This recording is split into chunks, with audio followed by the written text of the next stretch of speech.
15 अगस्त 1947 को भारत आजाद हो गया। लेकिन स्वाभिमानी और देशभक्त भारतीयों ने तो अपना स्वतंत्रता दिवस 17 साल पहले से मनाना शुरू कर दिया था, जब दिसंबर 1929 में लाहौर अधिवेशन में पूर्ण स्वराज्य की घोषणा की गई थी और जनवरी 1930 के पहले सप्ताह में प्रस्ताव पारित कर 26 जनवरी 1930 को देश भर में पूर्ण स्वराज्य यानी पूर्ण स्वतंत्रता दिवस के रूप में मनाने का आह्वान किया था। तभी से हर साल 26 जनवरी को गांवों, मोहल्लों, शहरों में हजारों लोग छोटे बड़े दल बनाकर ब्रिटिश शासन से भारत की पूर्ण आजादी की प्रतिज्ञा लेते, तिरंगा फहराते और इस दिन को स्वाधीनता दिवस के रूप में मनाने लगे थे। दरअसल सदियों के संघर्ष, त्याग और अहिंसक आंदोलन ने 1947 तक आते आते ब्रिटेन को भारत छोड़ने के लिए मजबूर कर दिया और 20 फरवरी 1947 को ब्रिटिश प्रधानमंत्री क्लीमेंट एटली ने घोषणा की कि जून 1948 तक ब्रिटेन भारत को आजाद कर देगा। इसके साथ फरवरी 1947 में भारत के नए वायसराय के रूप में लॉर्ड लुईस माउंटबेटन की नियुक्ति हुई, जो भारत के आखिरी वायसराय और आजाद भारत के पहले गवर्नर जनरल बने। भारत आने के बाद माउंटबेटन ने अपनी 3 जून 1947 को 3rd जून प्लान, जिसे माउंटबेटन प्लान के नाम से जाना जाता है, उसे पेश किया। इसमें देश की आजादी के साथ ही भारत पाकिस्तान के बंटवारे की बात भी कही गई थी। इसके अगले ही दिन 4 जून को एक प्रेस कॉन्फ्रेंस में माउंटबेटन ने ऐलान किया कि अंग्रेज अगस्त 1947 के मध्य तक भारत छोड़ देंगे। माउंटबेटन ने यह भी कहा कि वे 15 अगस्त 1947 को भारतीयों के हाथ में सत्ता सौंप देंगे। माउंटबेटन प्लान को ही भारत स्वतंत्रता अधिनियम 1947 के रूप में ब्रिटेन की संसद ने जुलाई 1947 में पारित किया। अगस्त की तारीख के चुनाव को लेकर कई बार चर्चा होती है कि माउंटबेटन ने आजादी के लिए 15 अगस्त का ही दिन क्यों चुना। तो 15 अगस्त को आजादी देने का फैसला पूरी तरह से माउंटबेटन का निजी फैसला था। 15 अगस्त के दिन को माउंटबेटन ने इसलिए चुना क्योंकि दूसरे विश्व युद्ध के दौरान 15 अगस्त 1945 को ही जापानियों ने मित्र राष्ट्रों के आगे आत्मसमर्पण किया था और दूसरे विश्व युद्ध की समाप्ति हुई थी। माउंटबेटन का मानना था कि यह दिन उनके लिए खास है और इस तरह उन्होंने भारत को आजाद करने के लिए इस तारीख को चुना।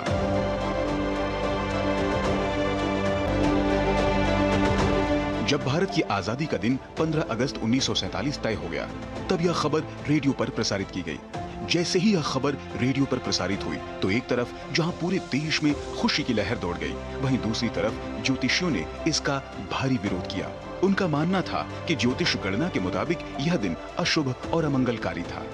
इसके लिए दूसरी तारीखों का सुझाव भी दिया गया, लेकिन माउंटबेटन 15 अगस्त की तारीख पर ही अड़े रहे।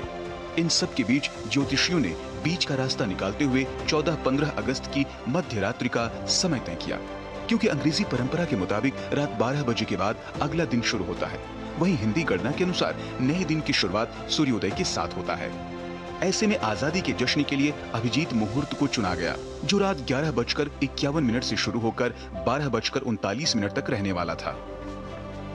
और जैसे ही आजादी का वक्त नजदीक आया, आजादी की दीवानी जनता ने आधी रात से ही जश्न मनाना शुरू कर दिया। भारत को आजाद देखने और आजादी के त्योहार को पूरे उमंग से देश भर में मनाने की तैयारी 14 अगस्त 1947 की रात से ही शुरू हो गई थी। उस ऐतिहासिक क्षण का गवाह बनने के लिए 14 अगस्त 1947 की रात 11 बजे नई दिल्ली में कॉन्स्टिट्यूशन हॉल में डॉक्टर राजेंद्र प्रसाद की अध्यक्षता में संविधान सभा का भी विशेष सत्र आयोजित हुआ। सभा की शुरुआत वंदे मातरम गान से हुआ।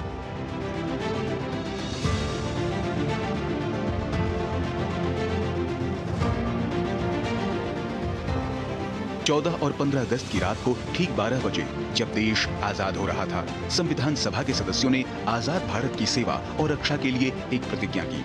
आधी रात को ही इस ऐतिहासिक पल का गवाह बनने और आजादी के जश्न को मनाने के लिए लोगों का हुजूम सड़कों पर उतर आया। लोगों की भीड़ सैलाब की तरह उमड़ पड़ी थी कॉन्स्टिट्यूशन हॉल के बाहर। आजादी की खुशी में मध्य रात्रि का वक्त भी ऐसा लग रहा था मानो सूरज की चमकीली रोशनी में नहाई दिन की दोपहर हो। अगली सुबह यानी 15 अगस्त 1947 को सबसे पहले सुबह 10:30 बजे कॉन्स्टिट्यूशन हॉल के ऊपर तिरंगे को फहराया गया और शाम 6 बजे हजारों लोगों की उपस्थिति में इंडिया गेट के पास प्रिंसेस पार्क में पहली बार आजाद भारत का राष्ट्रीय ध्वज तिरंगा फहराया। इसके बाद राष्ट्रगान हुआ और 31 तोपों की सलामी दी गई। वहीं लाल किले पर पहली बार 16 अगस्त 1947 को तिरंगा फहराया गया। इस तरह लाल किले पर आजाद भारत का पहला तिरंगा 16 अगस्त 1947 को फहराया गया। इसके बाद से हर साल स्वतंत्रता दिवस के मौके पर 15 अगस्त को भारत के प्रधानमंत्री लाल किले पर तिरंगा झंडा फहराते हैं और देश को संबोधित करते हैं।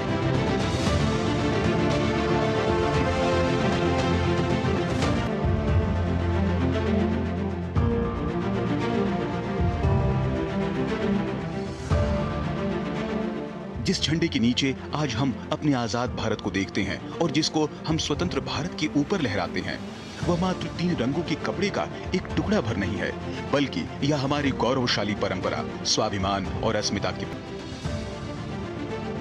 दरअसल एक देश की पहचान उसके ध्वज, प्रतीक और राष्ट्रगान से होती है, जो उसके लिए अद्वितीय होता है। और हमारा राष्ट्रीय ध्वज तिरंगा उन्हीं में से एक है, जो हमें गर्व और स्वाभिमान के साथ जीने की ताकत देता है। स्वतंत्रता आंदोलन के दिनों में आजादी के दीवानों को अपने खुद के देश भारत के लिए एक राष्ट्रीय ध्वज की जरूरत शिद्दत से महसूस हुई और इसे ध्यान में रखते हुए अंग्रेजी हुकूमत के दौरान अनेक भारतीयों द्वारा अलग अलग डिजाइन के ध्वज फहराए भी गए। इस तरह की पहली कोशिश 7 अगस्त 1906 को दादा भाई नौरोजी द्वारा तत्कालीन कलकत्ता के पारसी बागान चौक में की गई। वहीं दूसरी कोशिश 1907 में पेरिस में हुई, जब मैडम भीकाजी कामा और अन्य भारतीय क्रांतिकारियों ने वहां राष्ट्रीय ध्वज फहराया। इसके अलावा 1917 में होम रूल लीग आंदोलन के दौरान डॉक्टर एनी बेसेंट और लोकमान्य तिलक ने तीसरी बार भारतीय झंडे को लहराया था। हालांकि इनमें से किसी को भी आधिकारिक रूप से राष्ट्रीय ध्वज की मान्यता नहीं मिली, लेकिन जब पिंगली वेंकैया ने राष्ट्रीय झंडे का नमूना पेश किया तो उसे सहर्ष स्वीकार किया गया। और तमाम के बावजूद वर्तमान राष्ट्रीय ध्वज पिंगली वेंकैया के डिजाइन से ही प्रेरित है। दरअसल जब भारत का संविधान बनाने के लिए संविधान सभा का गठन हुआ, संविधान सभा में स्वतंत्र भारत के आधिकारिक राष्ट्रीय ध्वज पर भी चर्चा हुई। इसके लिए संविधान सभा ने 23 जून 1947 को डॉक्टर राजेंद्र प्रसाद की अध्यक्षता में एक 7 सदस्यीय एडहॉक कमेटी का गठन किया। कमेटी ने झंडे के आकार और प्रारूप पर गहन विचार विमर्श किया। 14 जुलाई 1947 को ध्वज समिति ने अपनी बैठक में यह तय किया कि झंडा ऐसा होना चाहिए जो सभी दलों और समुदायों को स्वीकार्य हो। साथ ही समिति ने महसूस किया कि झंडा को दोनों तरफ से देखने पर चरखा अलग अलग रूप में दिखाई देता है, इसलिए समिति ने चरखे की जगह 24 तीलियों वाला अशोक चक्र का उपयोग करने का। झंडा समिति द्वारा झंडे के नए प्रारूप को अंतिम रूप देने के बाद 22 जुलाई 1947 को संविधान सभा की बैठक में झंडे की स्वीकृति के लिए राष्ट्रीय पताका संबंधी प्रस्ताव पेश किया गया, जिसमें कहा गया कि यह निश्चय किया जाता है कि भारत का राष्ट्रीय झंडा तिरंगा होगा, जिसमें गहरे केसरिया, सफेद और गहरे हरे रंग की बराबर की 3 आड़ी पट्टियां होंगी। सफेद पट्टी के केंद्र में चरखे के प्रतीक स्वरूप गहरे नीले रंग का एक चक्र होगा। चक्र की आकृति उस चक्र के समान होगी जो सारनाथ के अशोककालीन सिंह स्तूप के शीर्ष भाग पर स्थित है। चक्र का व्यास सफेद पट्टी की चौड़ाई के बराबर होगा। राष्ट्रीय झंडे की चौड़ाई और लंबाई का अनुपात साधारणतः 2:3 होगा। इस प्रस्ताव पर संविधान सभा में खूब चर्चा हुई। देश के पहले उपराष्ट्रपति और संविधान सभा के सदस्य डॉक्टर सर्वपल्ली राधाकृष्णन ने इस तिरंगे की दार्शनिक अंदाज में व्याख्या की। उन्होंने श्वेत रंग को प्रकाश और शांति का मार्ग कहा, तो अशोक चक्र को न्याय और धर्म का चक्र बताया, जो सदैव चलायमान है और जीती को दर्शाता है। वहीं केसरिया को त्याग का प्रतीक बताया और हरे रंग का संबंध मिट्टी और प्रकृति से जोड़ा। काफी विचार विमर्श के बाद संविधान सभा में सर्वसम्मति से इस तिरंगे को आधिकारिक तौर पर राष्ट्रीय ध्वज के रूप में स्वीकार कर लिया गया। इसके बाद संविधान सभा के सभी सदस्यों ने आधे मिनट तक अपने स्थान पर खड़े होकर इस झंडे के प्रति अपना सम्मान प्रकट किया। इसके बाद 14-15 अगस्त की रात को ही संविधान सभा द्वारा राष्ट्रीय पताका तिरंगा राष्ट्र को भेंट की गई। यह गौरवशाली काम संविधान सभा की महिला सदस्यों की ओर से किरण के साथ ही 15 अगस्त 1947 को पहली बार एक स्वतंत्र देश के राष्ट्रीय ध्वज के रूप में इस तिरंगे को फहराया गया। इसके साथ ही 15 1947 को हमारी आजादी और हमारे देश की आजादी का प्रतीक बनने थी अनवरत फहराता हुआ यह पताका हमारी स्वतंत्रता और उन्नति का पथिक है।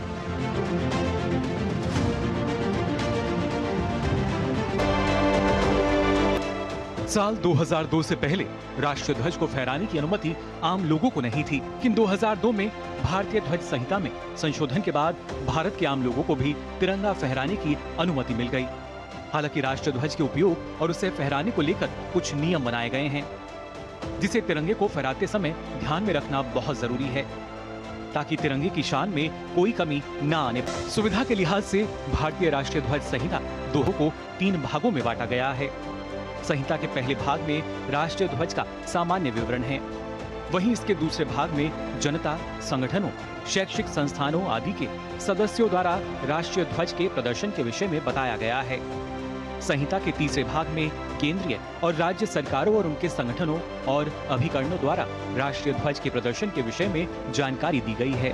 दरअसल भारतीय राष्ट्रीय ध्वज को फहराना राष्ट्रीय सम्मान के अपमान की रोकथाम अधिनियम 1971 और भारतीय ध्वज संहिता 2002 द्वारा संचालित होता है, जिसे फ्लैग कोड ऑफ इंडिया 2002 कहा जाता है। इसमें विस्तार राष्ट्रीय ध्वज को शैक्षिक संस्थानों में ध्वज को सम्मान देने की प्रेरणा देने के लिए फहराया जा सकता है। किसी सार्वजनिक, निजी संगठन या एक शैक्षिक संस्थान के सदस्य द्वारा राष्ट्रीय ध्वज का प्रदर्शन दिनों और अवसरों पर मान सम्मान और प्रतिष्ठा के अनुरूप किया जा सकता है। संहिता के धारा 2 में सभी नागरिकों को अपने परिसरों में ध्वज फहराने का अधिकार देना स्वीकार किया गया है। वहीं भारतीय ध्वज संहिता 2002 में इस बात का भी जिक्र किया गया है कि किस स्थिति में राष्ट्रीय ध्वज का इस्तेमाल नहीं किया जा सकता। इसके अनुसार ध्वज को सांप्रदायिक लाभ, पर्दे या वस्त्रों के रूप में उपयोग नहीं किया जा सकता है। जहां तक संभव हो, इसे मौसम से प्रभावित हुए बिना सूर्योदय से सूर्यास्त तक फहराया जाना चाहिए। राष्ट्रीय ध्वज को जानबूझकर भूमि, फर्श या पानी से स्पर्श नहीं कराया जाना चाहिए। इसे वाहनों के हुड, ऊपर और बगल या पीछे, रेलों, नाव या वायुयान पर लपेटा सकता है। किसी अन्य ध्वज या ध्वज पट को हमारे ध्वज से ऊंचे स्थान पर नहीं लगाया जा सकता। तिरंगे को बंधनवार ध्वज पट या गुलाब के समान संरचना बनाकर उपयोग नहीं किया जा सकता है। भारतीय राष्ट्रीय ध्वज भारत के नागरिकों की आशाएं और आकांक्षाओं को दर्शाता है। यह हमारे राष्ट्रीय गौरव का प्रतीक है। इस तिरंगे की पान और शान के लिए हमारे अनगिनत सैनिकों और नागरिकों ने निरंतर जीवन न्योछावर किए हैं।